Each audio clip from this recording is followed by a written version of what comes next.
नमस्कार दोस्तों, उम्मीद करता हूं आप सभी बिल्कुल ठीक होंगे और क्लास लेने के लिए आप सभी बिल्कुल तैयार होंगे। ठीक है, चलिए। और सभी छैया छैया गाना सुन के क्लास के अंदर उपस्थित हो चुके हैं, क्योंकि एक बच्चा कह रहा है कि सर मैंने अभी छैया छैया गाना सुना है। ठीक है, आवा में प्रणाम मास्टर जी, आवा में प्रणाम। कैसे हैं आप? मैं बिल्कुल बढ़िया भैया, आप बताओ किसी हो? चलो, क्लास के अंदर मैं देख पा रहा हूँ कि जी खतरनाक तरीके से अर्नोजे, संध्या, काजल, सुष्मिता, दलीप चौहान, अक्षिता, आकांक्षा, दीपक, शुभम, वैशाली, मधु, यादव, काजल, आकांक्षा, करुणा, अरुणजय और शौर्या, काजल, आदित्य यादव, ठीक है, तान्या, सुष्मिता, बहुत सारे बच्चे क्लास के अंदर आ चुके हैं। आप सभी का हार्दिक स्वागत। शर्मा जी कैसे हैं आप? फुल खुल के खेल रहे हैं क्या? हैं? मजे आ रहे हैं? चलो भाई, स्टार्ट कर देंगे। अभिषेक भाई किसी बात कर रहे होता मैं, तो स्टार्ट कर रहे हैं। आधुनिक भारत की वो क्लास जो है बहुत बहुत ज्यादा खास। इस क्लास को खास बनाती है दो बातें, आप सभी जानते हैं। पहली, इस क्लास को खास बनाती है कि आधुनिक इतिहास की क्लास है, और दूसरी ये बात इसको खास बनाती है कि इस क्लास को मैं कंडक्ट करा रहा हूं। ठीक है ठीक है। और तीसरी इस बात को खास बनाती है कि आप लोग क्लास में उपस्थित हैं। ठीक है, चलिए आगे हम बढ़ रहे हैं और तगड़े तरीके से हिस्ट्री को जीना सीख रहे हैं। ठीक है, चलो फटाफट से ये सारी चीजों के अंदर हम बात करें तो ये सारे ऑलमोस्ट जो डेटा है हमारे कंप्लीट अप हो चुके हैं। और अभी जो वर्तमान में हमारा टॉपिक चल रहा है वो भारतीय राष्ट्रीय आंदोलन चल रहा है, जो इंडियन नेशनल मूवमेंट्स बेसिकली चल रहे हैं। और ये हमारी अंतिम कड़ी होगी, और इसके पश्चात यह सिलेबस पूर्णतः कंप्लीट मान लिया जाएगा। ठीक है, चलिए। ठीक है, चलिए। ठीक है, चलो नेक्स्ट हम आगे बढ़ते हैं और तगड़े तरीके से देखते हैं किस टॉपिक पर हम बढ़ रहे थे। अभी तक हम चर्चा कर चुके हैं बहुत सारी। हम यहां तक देख चुके हैं कि कल शहीद हो चुके थे। कौन शहीद हो गए थे? कल चंद्रशेखर आजाद शहीद हो गए थे। उसके पश्चात भगत सिंह जी, सुखदेव जी, राजगुरु, ठीक है, ये सब जो है कल शहीद ए आजम का दर्जा जो है प्राप्त कर चुके थे। आज हम उनसे आगे की जो जानकारी है उसको कलेक्ट करते हुए आगे बढ़ रहे हैं। यदि किसी छात्र को कोई भी परेशानी है तो वह मुझे बता दे, और उसी हिसाब से उसके साथ जो है बातचीत की जाएंगी तगड़े तरीके से। बताओ, कोई दिक्कत है? नहीं है तो बता दीजिए भैया। नहीं है दिक्कत तो तगड़े तरीके से बताओ, फिर मैं बताता हूं सिस्टम के क्या रहा, मैटर क्या था। बताओ जी। ठीक है, चलिए। ठीक है चलो स्टार्ट कर रहा हूं। Powerful teachers make powerful classes, ऐसा बच्चा लिख रहा है, ए यादव। वो लिख रहा है basically powerful teachers make powerful classes and this is the example of powerful अरे वाह वाह वाह, चीता ही लिख दिया आपने तो कुछ। अच्छा, मेरी बात को समझो। मैं आपको यहां कुछ समझाना चाहता हूं कि क्या हो रहा था, पूरा मैटर क्या था, उस पर मैं संपूर्णतः एक डिस्कशन करूंगा। ठीक है, संपूर्णतः एक डिस्कशन करूंगा। अच्छा, ये कहानी ना आप सुन चुके हो, मैं थोड़ा सा बताना चाहूंगा। ये कहानी आप सुन चुके हो, सिर्फ आपको कनेक्ट कर रहा हूं। ठीक है, सिर्फ आपको कनेक्ट कर रहा हूं। लॉर्ड ब्रिकनहेड ने कहा था कि भैया आप डिमांड बताइए, तो नेहरू रिपोर्ट प्रस्तुत की गई थी। किसने पेश की थी? मोतीलाल नेहरू ने एक नेहरू रिपोर्ट पेश की थी। ये डोमिनियन स्टेटस की मांग कर रही थी, फेडरल फॉर्म्स की मांग कर रही थी, और अलग से अस्वीकृति, इसने रिजेक्शन दे दी सेपरेशन की। 19 फंडामेंटल राइट मांगे थे, बाइकम्युनलिज्म फीचर मांगा था, मुसलमानों के सांस्कृतिक और धार्मिक हितों की पूर्ण सुरक्षा और धर्म से राज्यों को पूर्ण पृथक्करण के तौर पर इन्होंने इस चीज को पूरी तरीके से नकार दिया था। कहीं ना कहीं बात बच्चे ये है, ठीक है, मतलब मैंने क्या बताना चाह रहा हूं यहां पर, जब मैंने आपको यहां पर बताया था कि भाई आपको दो प्रकार से आपको इनके प्रावधानों के अंदर अंतर स्पष्टीकरण देखने को मिलता है। साइमन कमीशन को एक मिनट रुक जाए, इसे उड़ा दूं। ठीक है, अरे भाई, हाँ एक सेकंड भाई, ये पेज उड़ाना पड़ेगा। अब जो है थोड़ा सा माहौल बनेगा। तो यहां पे ना मैंने आपको इस चीज को समझाया था कि भाई आपको दो प्रकार के प्रभाव इस चीज के देखने को मिलेंगे। किस चीज के प्रभाव है? साइमन कमीशन के। रेवोल्यूशनरी इंपैक्ट अलग देखने को मिले और पॉलिटिकल इंपैक्ट अलग देखने को मिले। रेवोल्यूशनरी इंपैक्ट जब मैंने पढ़ा है तो इसके आगे की चीजों को मैंने बहुत आगे तक पहुंचा दिया था। लेकिन वहीं अगर मैं पॉलिटिकल इंपैक्ट के बारे में बताऊं तो इन चीजों को मैंने बड़े संक्षेप में आपको लिखवा दिया था। हाँ, मजे की बात यह है कि मैं लिखवा चुका हूं। इसी के अंतर्गत हम इसको थोड़ा आगे बढ़ाएंगे और इनके बारे में थोड़ी चर्चा करेंगे। ठीक है, चलो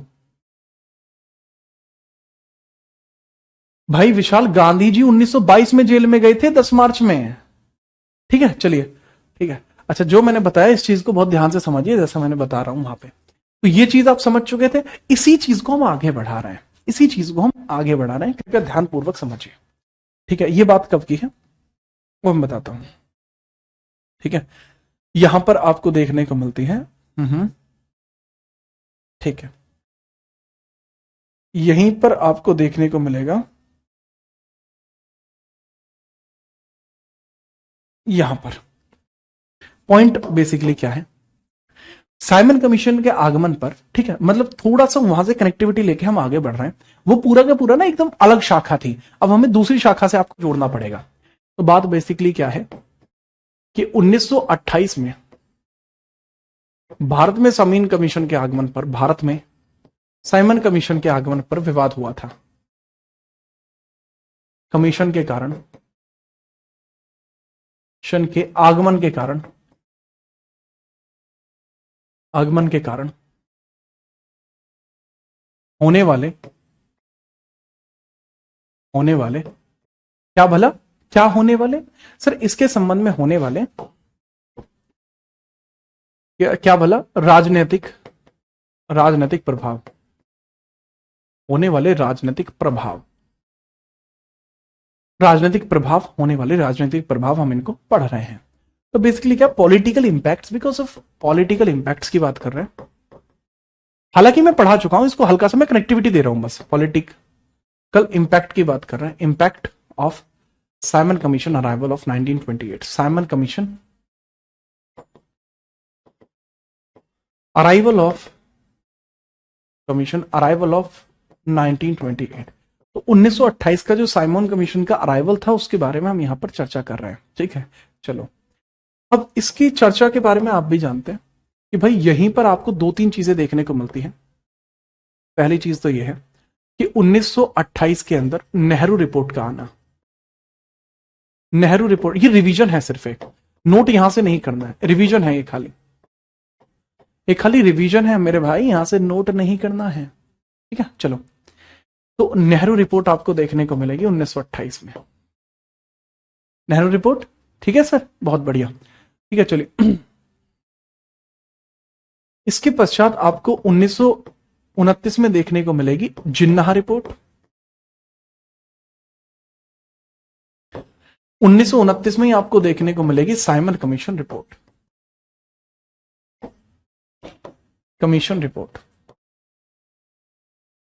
रिपोर्ट, ये सारी की सारी रिपोर्ट आपको देखने को यहां मिली थी।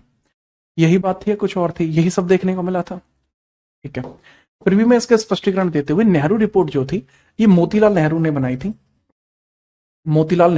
थी, और जिस समय ये रिपोर्ट आई, इस समय भारत राज्य सचिव कौन थे, भारत राज्य सचिव इस समय कौन देखने को मिलते थे, इंडिया स्टेट सेक्रेटरी कौन थे, इंडिया स्टेट सेक्रेटरी कौन आपको देखने को मिलते हैं, बर्किन हेड थे, बर्किन हेड, ठीक है, बर्किन हेड देखने को मिले थे, बर्किन हेड आपको देखने को मिले थे इस समय, ठीक है, जी हाँ, ठीक है। अब मोतीलाल नेहरू जो यहां रिपोर्ट लेकर आए थे वो 2000 पेजेस की थी। कितने पेजेस थे, 2000 पेजेस आपको इसमें देखने को मिल रहे थे, 2000 पेजेस थे इसमें, प्लस इसमें 19 फंडामेंटल राइट्स थे, ठीक है। और इसके अंदर कहा गया था कि देश का विभाजन नहीं होगा, इसमें कहा गया था कि देश का विभाजन नहीं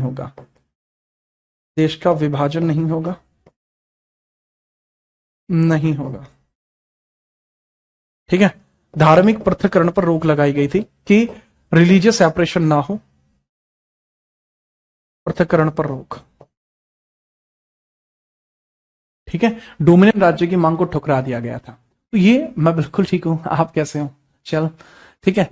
अब यहां पे जिन्ना रिपोर्ट को बोलते हैं 14 पॉइंटर्स रिपोर्ट, जिन्ना रिपोर्ट को क्या बोलते हैं, 14 पॉइंटर्स रिपोर्ट इसको बोला जाता है, 14 पॉइंटर्स रिपोर्ट इसको बोला जाता है, इसको बोलते हैं 14 पॉइंटर्स रिपोर्ट इसको बोलते हैं, ठीक है। साइमन कमीशन की जो रिपोर्ट आती है ये इन्होंने खुद रेडी की थी, that was completed by Britishers, इसको ब्रिटिशर्स कंप्लीट करते हैं।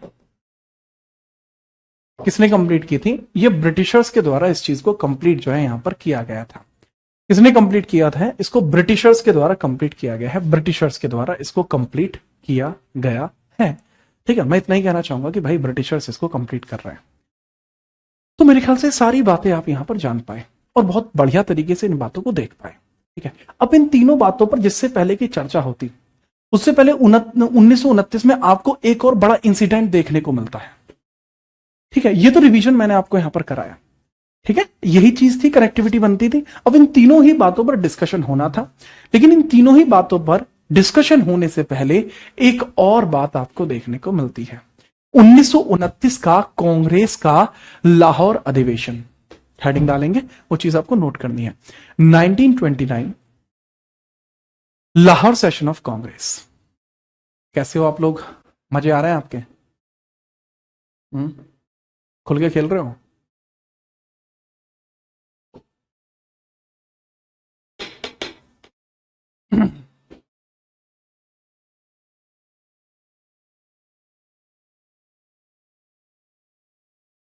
ये कलर बढ़िया है क्या, ये वाला फिरोजी कलर? फिरोजी, ठीक है चलो। हम्म, चलिए बात करते हैं, इसी के संदर्भ में हम बात करते हैं थोड़ी सी। ओके, ठीक है।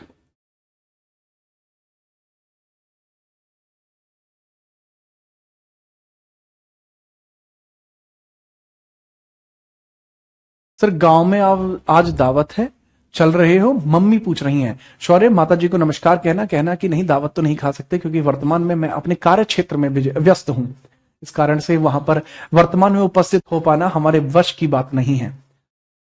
ठीक है, अच्छा कलर गच है, फिर ठीक है भाई। फिर अब इसमें कोई परिवर्तन नहीं हो सकता जी। अब इसको देखिए आप, जैसा मैंने कहा था हेडिंग डाल लीजिए, Congress session of 1929 of Lahore. Lahore का एक कांग्रेस सेशन देखने को मिल रहा है, और यहां पर ये तो अपने होंगे नेहरू चचा, ये हो गए चचा नेहरू हो गए। ठीक है, यहां पर आपको ये देखने को मिलता है, ये है सुभाष चंद्र बोस। ठीक है, काफी सारे बड़े बड़े नेता इसके अंदर, नहीं सुभाष चंद्र बोस ये वाले नहीं है, सुभाष चंद्र बोस है ये वाले। ठीक है, आपको वहां से नहीं दिख रही होगी इमेज, लेकिन वो सुभाष चंद्र बोस की इमेज है जिसको मैंने अभी सर्कल किया है। ठीक है, चलिए अब यहीं पर मैं बात करना शुरू करता हूं कि यहां पर 1929 का सेशन शुरू होता है, ये दिसंबर 1929 की बात है। कांग्रेस का सेशन होता है कौन सा? लाहौर, लाहौर अधिवेशन। लाहौर अधिवेशन की यहां पर स्टार्टिंग होती है, लाहौर अधिवेशन की यहां पर होती है स्टार्टिंग। अब जो लाहौर अधिवेशन की स्टार्टिंग यहां पर होती है, ठीक है, लाहौर अधिवेशन की स्टार्टिंग यहां पर होती है, उस चीज को हम थोड़ा ध्यान से देखते हैं। इसमें अध्यक्ष कौन है? अध्यक्ष, अध्यक्ष हैं आपके जवाहरलाल नेहरू। उपाध्यक्ष भी इसमें याद रखने हैं आपको, जवाहरलाल नेहरू। उपाध्यक्ष कौन है इसके अंतर्गत? सुभाष चंद्र बोस, सुभाष बोस, सुभाष बोस आपको देखने को मिल जाएंगे। तो इसमें यह कहा गया था कि हमें डोमिनियन राज्य अब नहीं चाहिए, हमें क्या चाहिए?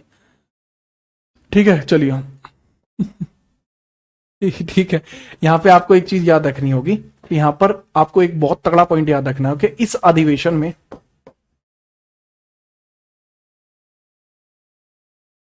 पूर्ण स्वराज की मांग कर दी गई, पूर्ण स्वराज की मांग कर दी गई, स्वराज की मांग कर दी गई, मांग की गई। इसमें क्या मांग लिया गया? पूर्ण स्वराज की मांग। ठीक है, चलिए मांगा कंप्लीट इंडिपेंडेंस, कंप्लीट इंडिपेंडेंस की मांग की गई। तो पूर्ण स्वराज यानी कंप्लीट इंडिपेंडेंस की जो मांग है वो यहां पर की गई है।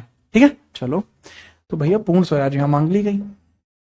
अच्छा एक बात यहां स्पष्ट तौर पर मैं जानना चाहूंगा, जैसे पूर्ण स्वराज को मैंने यहां पर थोड़ा इंगित किया, डायरेक्टली इनिशिएटिव इसके अंतर्गत मैंने बनाया, और इसको ना बहुत ध्यानपूर्वक समझिएगा, इसको बहुत ध्यानपूर्वक समझना है आपको कि जहां पूर्ण स्वराज की मांग को यहां क्रिएट किया गया है, इस पूर्ण स्वराज की मांग को बहुत ध्यान से समझिए। ठीक है, चलिए और बहुत बढ़िया तरीके से आपको समझना होगा कि कंप्लीट इंडिपेंडेंस की मांग यहां की है, किस तारीख को की है? 26 जनवरी 1950, सॉरी 26 जनवरी 1930। और इसी वजह से आगे चलकर यह भी डिक्लेयर किया गया था कि आज से यानी 26 जनवरी 1930 से, ठीक है चलो, यह भी कहा गया कि 26 जनवरी 1930 के बाद इस दिन को स्वतंत्र दिवस के तौर पर मनाएंगे, इस दिन को स्वतंत्रता दिवस के तौर पर मनाएंगे। दिवस के तौर पर मनाएंगे, मनाएंगे,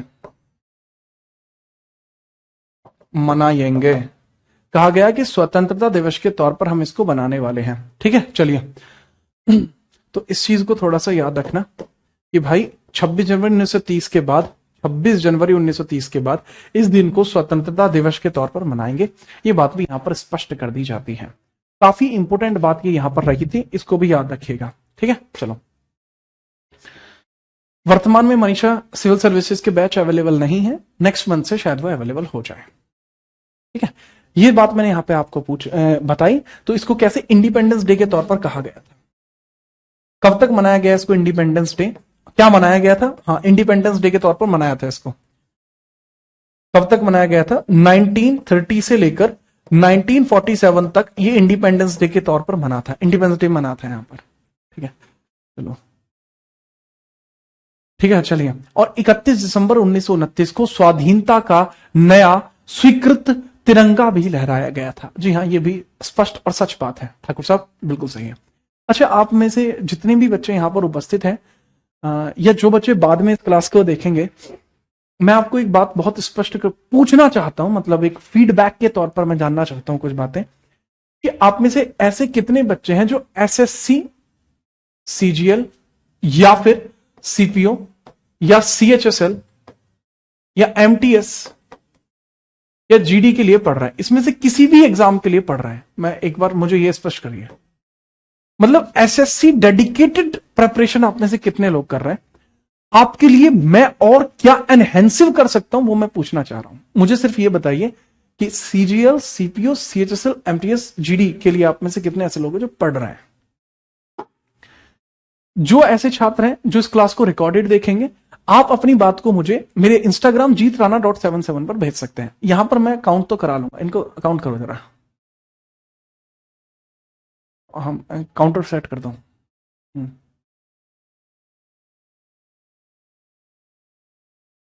ठीक है, कुंदू कुंदू कैसे हो तुम? बहुत दिन बाद दिखाई दिए तुम। सीजीएल, सीजीएल देखना पड़ेगा, वहां जाके देखना पड़ेगा, काउंटर मुझे आईसाइट थोड़ी कम है। 383, 400,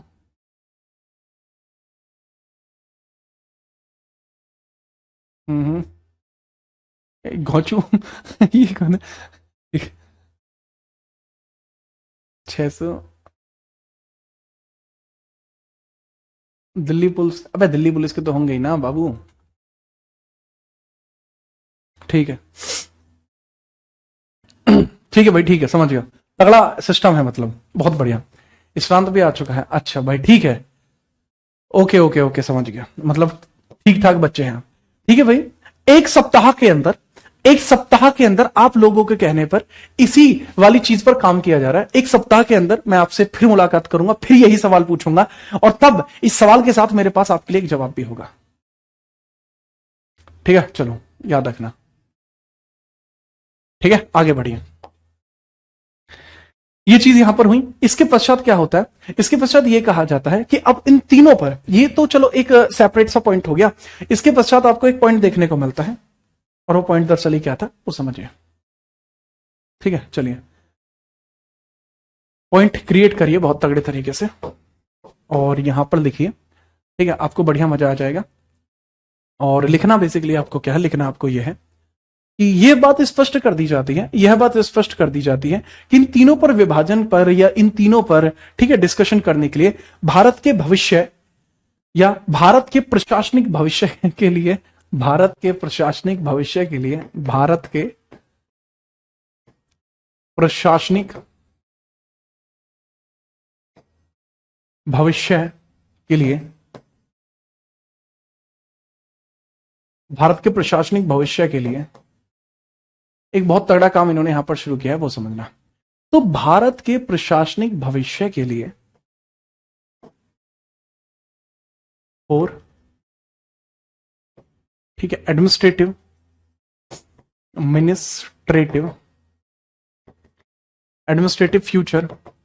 फ्यूचर ऑफ इंडिया, और administrative future of India, Bharat के प्रशासनिक भविष्य के लिए, एडमिनिस्ट्रेटिव फ्यूचर के लिए, ठीक है, तीनों रिपोर्टों के निष्कर्ष निकालने के लिए, तीनों रिपोर्टों का निष्कर्ष निकालने के लिए,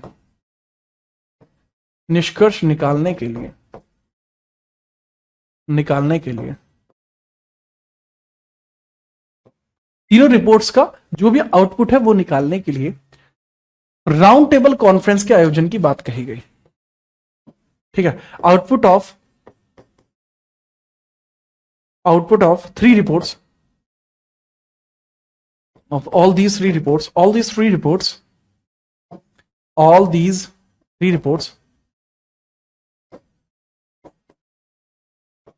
ठीक है, output of all these three reports, इन तीनों रिपोर्टों का निष्कर्ष निकालने के लिए, आउटपुट निकालने के लिए, तीनों रिपोर्टों का निष्कर्ष निकालने के लिए बहुत तगड़ा काम आपको देखने को मिलता है।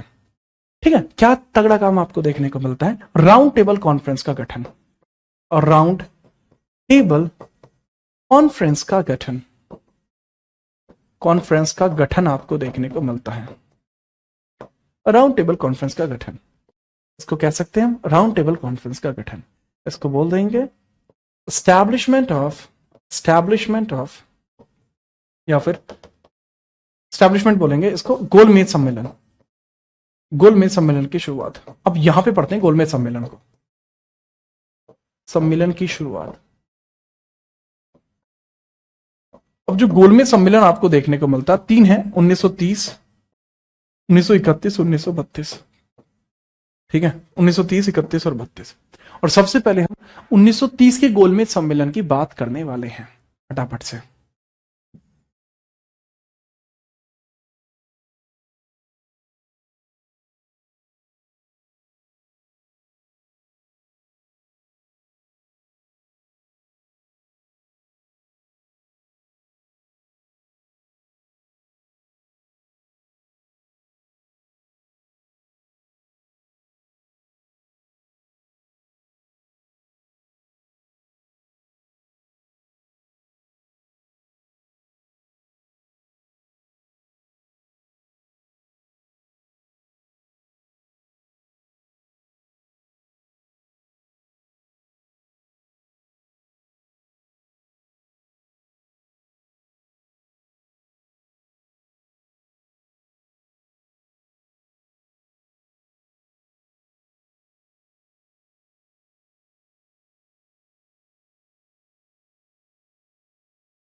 ठीक है, क्लियर बात है? जी हाँ।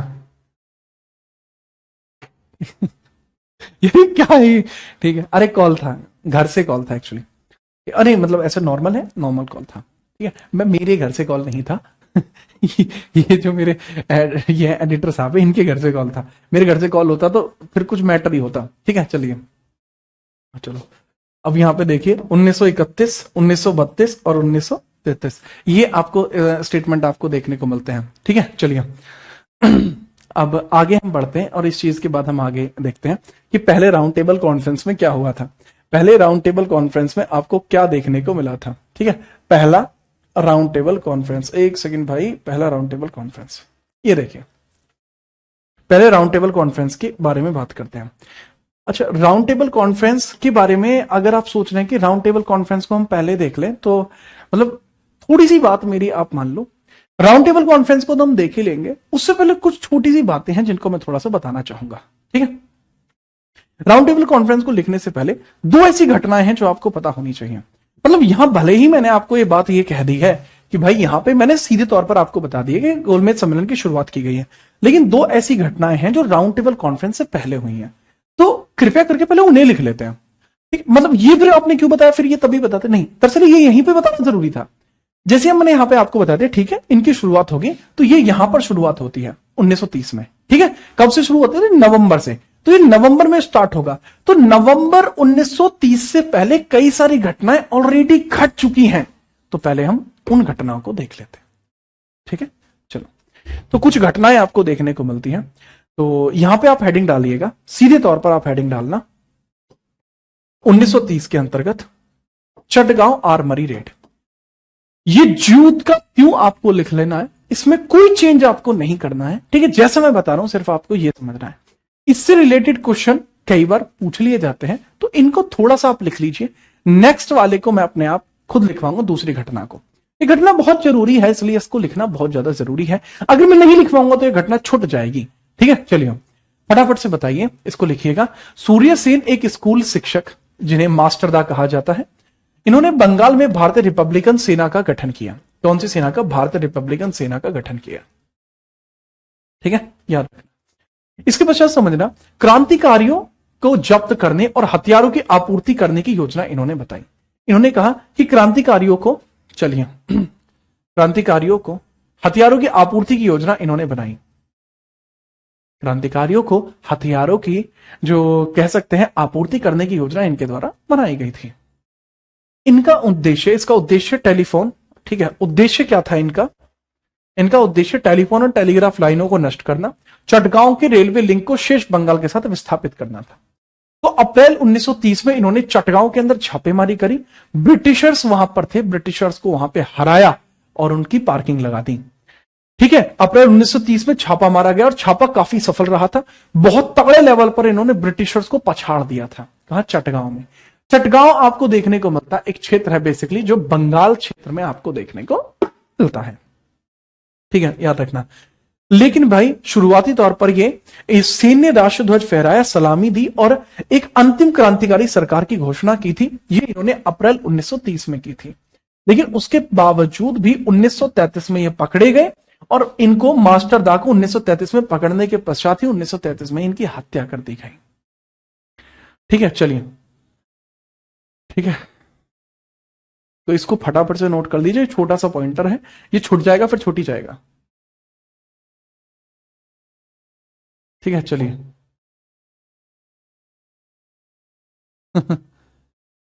कुंदू कैसन बा, इसको नोट करो। चटगांव आर्मरी रेड को नोट करो। जैसे ही नोट हो जाए फिर बताना। फिर मैं नेक्स्ट आपको लिखवाता हूं डांडी मार्च, गांधी जी का डांडी मार्च। बहुत तगड़ा इंसिडेंट है भाई। गांधी जी ने एक तरफा माहौल जो है बना दिया था। विवेक भाई डट जा छोरे। अब देखो मैं आपको एक बात बताता हूं, प्रखर श्रीवास्तव नाम का जो छोरा है, तुम कह रहे हो ना सर हंस क्यों रहे हो? प्रखर श्रीवास्तव नाम का जो छोरा है क्लास में, ये कह रहा है कि जी मेरा घर का नाम घोंचू है,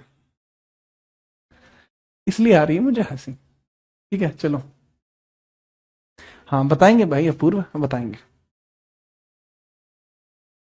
विवेक का कहना है कि, क्या कह रहा है ये कह रहा है कि लालू प्रसाद यादव की धरती से आपको प्रणाम। प्रणाम भाई, ठीक है। चलिए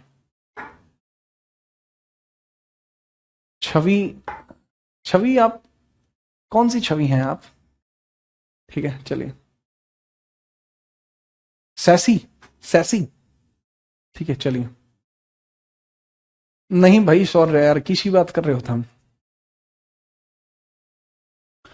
नोट कर लिया है, प्रतिमा ने नोट कर लिया। और कोई है वाला जिसने नोट किया हो?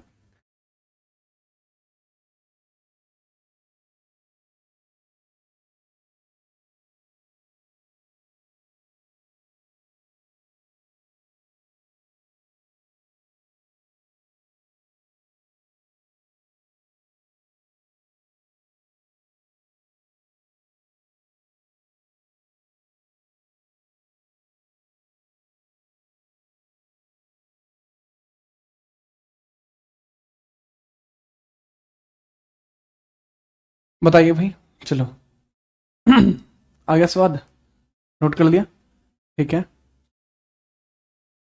ठीक है अपूर्व, नोटेड, ठीक है। मेजरली बच्चों ने नोट कर लिया, ठीक है। तो अब हम यहां से आगे जिस घटना का वर्णन मैं करने जा रहा हूं, इसको कहा जाता है 1930 के अंदर गांधी जी बहुत दिनों से डॉर्मेंट थे। गांधी जी ने कोई भी बड़ी घटना को अंजाम नहीं दिया था। गांधी जी ने अब सोच लिया कि अब मुझे बहुत तगड़ा काम यहां पर करना पड़ेगा। तो गांधी जी के द्वारा एक बहुत तगड़े काम को अंजाम देने की शुरुआत जो है कर दी जाती है। अब शुरुआत किस प्रकार से की गई है उस चीज को थोड़ा समझने की कोशिश करना। 12 मार्च 1930 को 70 लोगों के साथ गांधी जी ने कह दिया कि आज तो मैं नमक तोड़ कानून बनाकर छोड़ दूंगा, ठीक है। चलिए कब की बात है ये, अब समझिएगा। गांधी जी के द्वारा, गांधी जी द्वारा द्वारा 1930 में 1930 में नमक कानून के खिलाफ नमक कानून के खिलाफ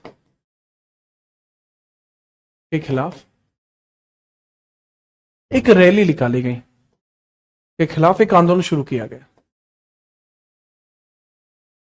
आंदोलन प्रारंभ किया गया।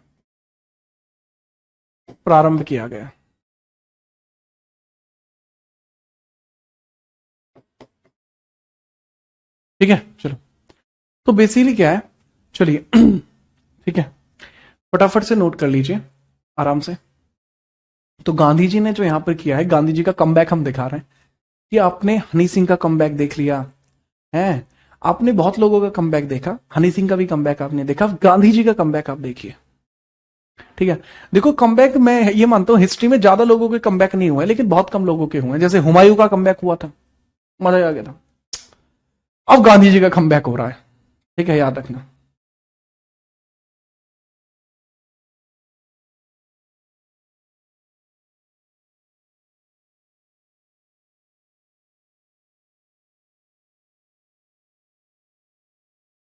हाँ, बढ़िया बढ़िया भाई।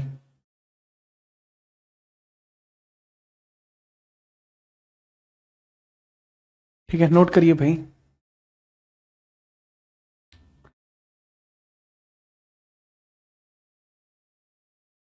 पढ़ाएंगे भाई, पढ़ाएंगे, विकास सर पढ़ाएंगे। सख्त आदमी थे गांधी जी, हाँ।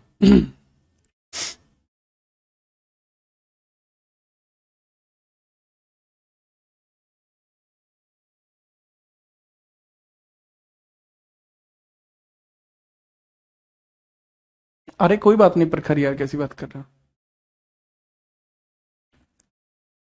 हो गया, बहुत बढ़िया। अब चलिए समझते हैं। तो गांधी जी के द्वारा 1930 में नमक कानून के खिलाफ आंदोलन जो है यहां पर प्रारंभ किया है। ठीक है, चलिए। ठीक है जी। अब इसको क्यों स्टार्ट किया गया? ठीक है, नमक कानून ऐसा क्या था? देखो, नमक के रेट बहुत ज्यादा थे, prices of salt were too much, prices of salt वर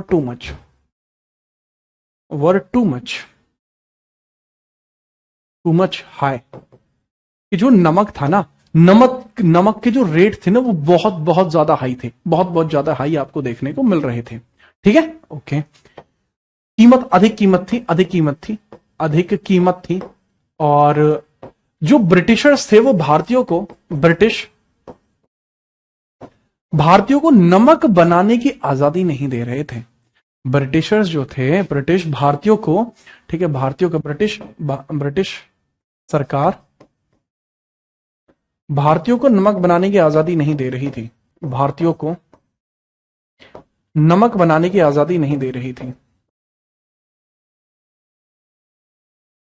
ने की आजादी नहीं दे रही थी।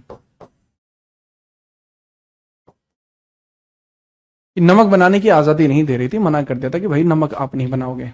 ठीक है, चलो जी। अब सीधे तौर पर आपको यहां ये देखने को मिल रहा है कि basically Britishers, Indians has no permission to create salt, Indians has no permission to make salt. Note कर लिया ना आपने? है, चलो फटाफट बताइए, आपने नोट किया या नहीं किया? चलो बताओ। नेक्स्ट, यहां पर मैंने बताया कि इसी वजह से इसी चीज के अगेंस्ट गांधी जी क्या करते हैं, 12 मार्च में 1930 में 70 लोगों के साथ, 12 मार्च 1930 में 70 लोगों के साथ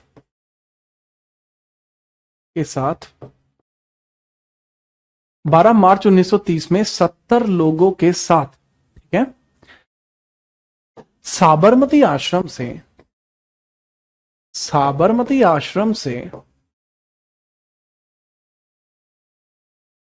गांधी जी रवाना होते हैं। साबरमती आश्रम से ये कहां के लिए निकले? डांडी के लिए निकले। डांडी के लिए निकले। डांडी एक कोस्टल एरिया है, डांडी एक तटीय क्षेत्र है, कोस्टल एरिया है। ठीक है, बहुत बढ़िया। ठीक है, डांडी कैसा है? एक कोस्टल एरिया है, तटीय क्षेत्र है। कोस्टल एरिया है, कोस्टल एरिया है, कोस्टल एरिया है मतलब कहने का क्या है, तटीय क्षेत्र है बेसिकली है, तटीय क्षेत्र है बेसिकली है। ठीक है, कोस्टल एरिया यानी तटीय क्षेत्र, दांडी कहां पे, गुजरात में। तो यहां जाना है इनको, क्लियर है जी हाँ। लेकिन ये शुरुआत जब करते तो शुरुआत में केवल 70 लोग थे, और जब ये यहां पहुंचे ना 6 अप्रैल के अंदर, 6 अप्रैल 1930 में जब ये यहां पहुंचे तो इनके साथ 50,000 लोग थे। कितने लोग थे, 50,000। एग्जैक्टली लोगों की संख्या अगर हम बात करेंगे तो 78 है, वैसे 70 लोग बोलते थे आसपास, वैसे 78 है। अगर मैं बात पूछूं कि यहां कितने थे, 50,000 के आसपास लोग थे, 50,000। 50,000 पीपल्स वर देयर विद हम। ठीक है, तो याद रखिए। ठीक है, चलो, तो सीधे तौर पर आपको यहां देखने को मिल जाएंगे कि इतने सारे लोग यहां पर थे। ठीक है, चलो, अब इसको तो यहां समझिए। अच्छा, मुझे ये मैप थोड़ा और बनाना पड़ेगा जिससे कि मैं आपको ये थोड़ा सा और स्पष्टीकरण दूं। पहले आप इतना समझिए, जैसे आप समझ जाओ। और यहां गांधी जी ने जाकर क्या करा, समुद्र में से पानी लिया, सुखाया और कह दी ये बन गया नमक, ये बन गया नमक। तो इन्होंने ये बताया कि नमक बनाने के प्रोसेस के अंदर तो कच्चा माल या इस प्रकार की किसी भी चीज की जो है जरूरत होती ही नहीं है। तो इस प्रकार से इसका ज्यादा जो लिया जा रहा चार्ज है वो बहुत ज्यादा गलत है। तो इसके खिलाफ उन्होंने आंदोलन किया फटाफट से। ठीक है, तो आपसे पूछा जाता है कई बार, अब पूछा जाएगा कि जब नमक जो आंदोलन है जब ये यहां स्टार्ट हुआ था तो इसमें कितनी महिलाएं शामिल थी। तो इसमें महिलाओं के बारे में बहुत बार पूछा जाता है। जैसे अब मिठू बेन इसमें शामिल थी, मिठू बेन शामिल थी इसमें, तो इसमें महिलाएं कितनी शामिल थी, महिलाएं। अब भाई महिलाओं का सवाल क्योंकि आ चुका है इसलिए मुझे लिखवाना पड़ेगा कि महिलाएं कितनी शामिल थी इसमें, महिलाएं। जैसे महिलाएं आपको देखने को मिल जाएंगी इसमें, सरोजनी नायडू,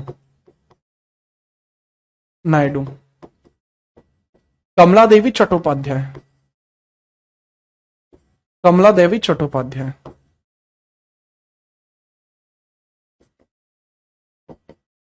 सरोजिनी नायडू हो जाएगा, कमला देवी चट्टोपाध्याय हो जाएगा, मिट्ठू बेन आपका हो जाएगा बेसिकली, मिट्ठू बेन। ठीक है, मिट्ठू बेन हो जाएगा, मिट्ठू बेन, MITHUMEN, मिट्ठू बेन, वुमेन, मिट्ठू बेन हो जाएगा।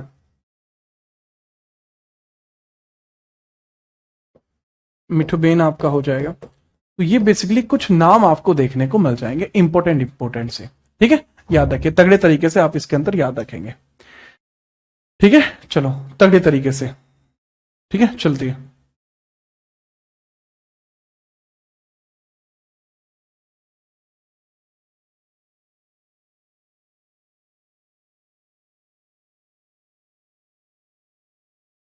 पूछा जाता है क्या जवाहरलाल नेहरू इसके अंदर शामिल थे। जी हाँ, जवाहरलाल नेहरू भी इसमें शामिल थे, मौलाना अबुल कलाम आजाद इसमें शामिल थे, सरदार वल्लभ भाई पटेल इसमें शामिल थे। ठीक है, तो ये लोग भी इसके अंदर शामिल थे। अगर आपको नहीं पता है तो मैं वही बता रहा हूं कि इसके अंदर पंडित जवाहरलाल नेहरू, ये सारे के सारे लोग इसमें शामिल थे। ठीक है, पंडित नेहरू वगैरह ये सब के सब, तो दे वर इंक्लूडेड इन दिस।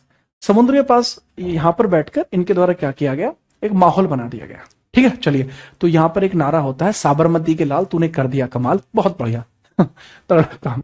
अच्छा, यहां पर समझना, अब इन्होंने काम खत्म किया। यहीं से जब इनके साथ इतने सारे लोग जुड़ गए तो इन्होंने यहीं पर एक बात कह दी कि भैया अब मैं स्टार्ट करता हूं सिविल डिसओबीडियंट मूवमेंट जो ब्रिटिशर्स के खिलाफ होगा। यहीं पर इनके द्वारा, इनके द्वारा यहीं पर इन्होंने सिविल डिसओबीडियंट मूवमेंट, सविनय अवज्ञा आंदोलन की शुरुआत की। यहीं पर इन्होंने सविनय अवज्ञा आंदोलन की शुरुआत की, सविनय अवज्ञा आंदोलन की शुरुआत की, आंदोलन शुरू किया, शुरू यहीं इन्होंने सविनय अवज्ञा आंदोलन शुरू किया। तो कहने की बात किया, सिविल डिसओबीडियंट मूवमेंट इन्होंने स्टार्ट किया, सिविल डिसओबीडियंट मूवमेंट इन्होंने स्टार्ट किया है। यही इन्होंने सिविल डिसओबीडियंट मूवमेंट, सविनय अवज्ञा आंदोलन जो है इन्होंने स्टार्ट किया है। ठीक है, चलिए, ठीक है, चलो, पूरा नाम मिट्ठूबेन पारेख था। ठीक है, चलिए, ठीक है, मिट्ठूबेन पारेख था। तो सिविल डिसओबीडियंट मूवमेंट, इसको सीडीएम बोलते हैं हम, सीडीएम इन्होंने स्टार्ट किया था। अब बात ये होती है कि क्योंकि इन्होंने सीडीएम स्टार्ट कर दिया तो सीडीएम के बाद फिर ये वापस भी तो जाएंगे, ठीक है, सीडीएम के बाद ये फिर वापस भी तो जाएंगे। तो जब ये यहां से वापस जा रहे थे, डांडी मार्च को कंप्लीट करने के बाद वापस भी तो जाना पड़ेगा इन्हें। तो यहां से जब ये वापस जा रहे थे डांडी से, यार अब ये मुझे यहां बनाना पड़ेगा, रुक जाओ, ड्राइंग खराब नहीं होनी चाहिए, मेरी बात खत्म। ये जो एरिया है मैंने बताया था डांडी, डांडी गुजरात कोस्टल एरिया है, ये कोस्टल एरिया, तटीय क्षेत्र, तटीय क्षेत्र ये है। तो जब ये यहां पे पहुंचे तो इसके बाद यहां से वापस नहीं आएंगे, यहां से क्या, ये वाला आंदोलन इन्होंने यहां स्टार्ट करा और इसके बाद फिर ये वापस आ रहे हैं। कहां जा रहे हैं हम, ये साबरमती जा रहे हैं वापस से। कहां जा रहे हैं अपना, साबरमती जा रहे हैं। साबरमती आश्रम भी कहां पे, गुजरात में। गुजरात में भी कहां पे, अहमदाबाद में, अहमदाबाद में। तो वे वापस कहां जा रहे हैं, गुजरात। लेकिन यहीं गुजरात जाते हुए इनको रास्ते में धरसाना में इनको गिरफ्तार कर लिया गया, ठीक है। इनको कहां गिरफ्तार कर लिया गया, इनको इसी कारण से धरसाना में गिरफ्तार कर लिया गया 5 मई में। इस कारण से 5 मई में 1930 में धरसाना में इनको गिरफ्तार कर लिया गया। धरसाना गुजरात में गिरफ्तार किया गया, धरसाना गुजरात में गिरफ्तार किया गया, गुजरात में इनको गिरफ्तार किया गया, गिरफ्तार किया गया। गांधी जी का कमबैक तो हुआ लेकिन गांधी जी को फिर कर दिया गया गिरफ्तार, समझिएगा। तो गांधी जी का कमबैक भले हुआ लेकिन इनको गिरफ्तार कर दिया गया, ठीक है, चलो। और गांधी जी को डाल दिया गया जेल में, और इनको डाल दिया गया जेल में, बात खत्म। दरसाना में धर लिए गए, बहुत बढ़िया। तो गांधी जी का जलवा था, अरे जलवा तो था, ठीक है, याद रखिए फटाफट से, बढ़िया तरीके से आप याद रखना।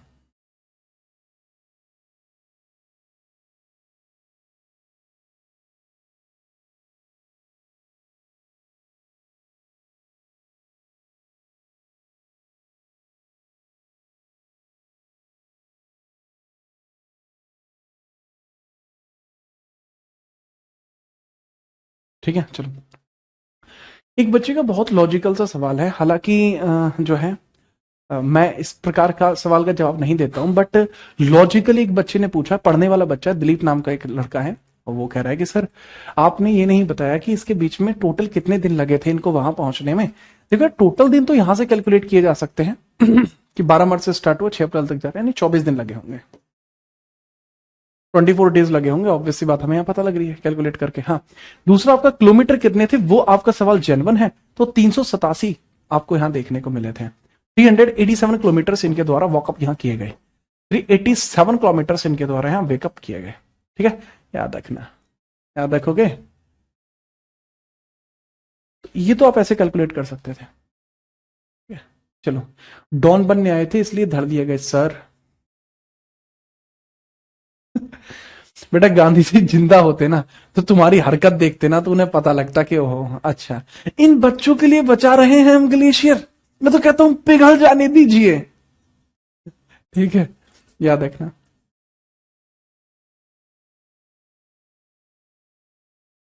भैया पहले पुरानी क्लास पूरी कर लो द्विवेदी जी, ठीक है, चलो, ठीक है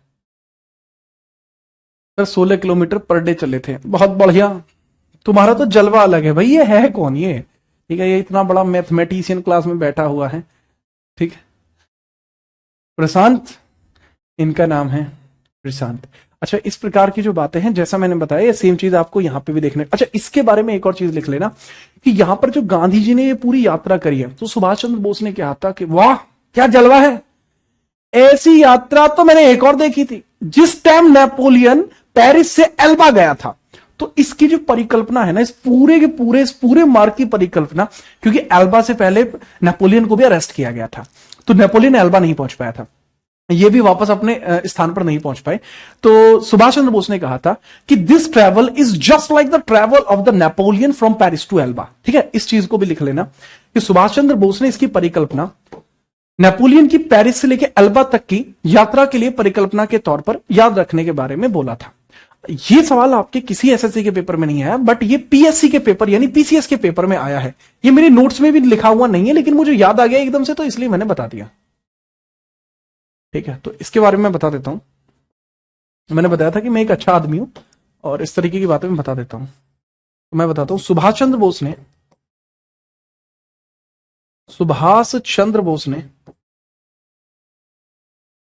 ने इस यात्रा को नेपोलियन की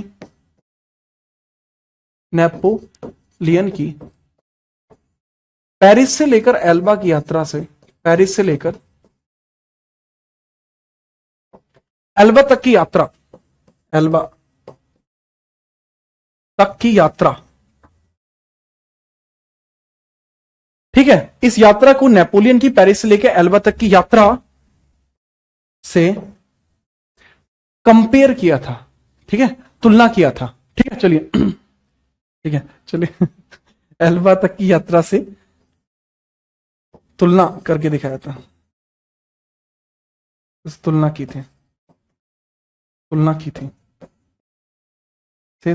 थी नेपोलियन की। ठीक है, याद रखना। जी हाँ सर, हाँ मैं ग्लेशियर के पास नहीं जाऊंगा, क्योंकि अगर मैं जाऊंगा तो वो 2x की स्पीड से निकलेगा। वाह वाह वाह, अद्भुत, बहुत बढ़िया। इसलिए मैं नॉर्मल जाऊंगा, अगर जाऊंगा तो कपड़े वगैरह पहन के। हाँ चलो,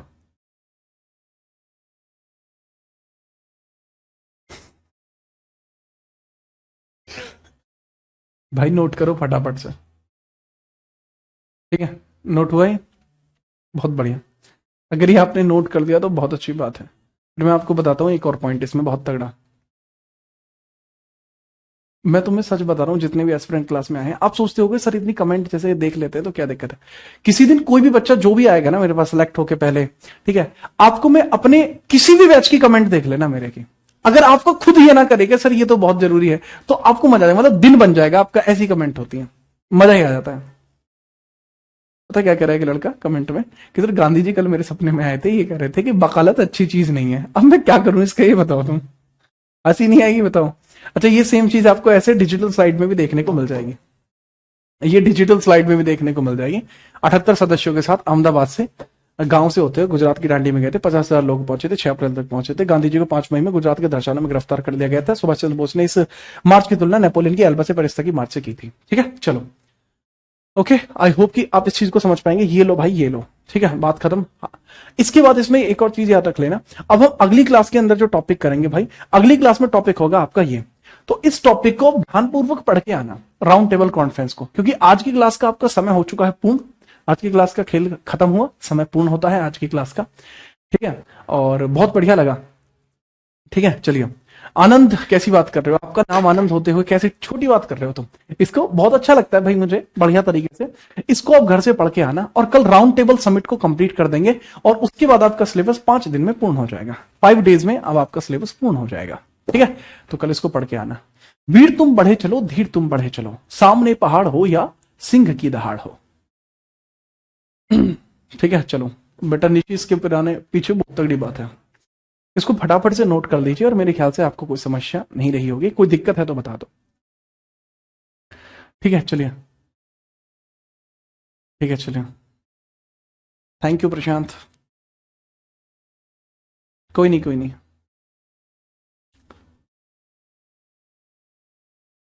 ठीक है, चलिए।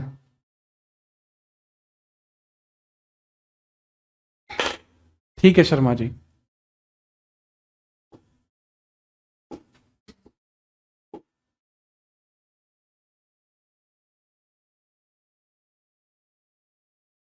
अच्छा अच्छा, ओह ये तो बढ़िया बात है ना फिर। चलिए, तो भाई इस तरीके से आप याद रखना, इसको पढ़ के आना कल। ठीक है, कल मैं इसको एक्सप्लेन करता हूँ।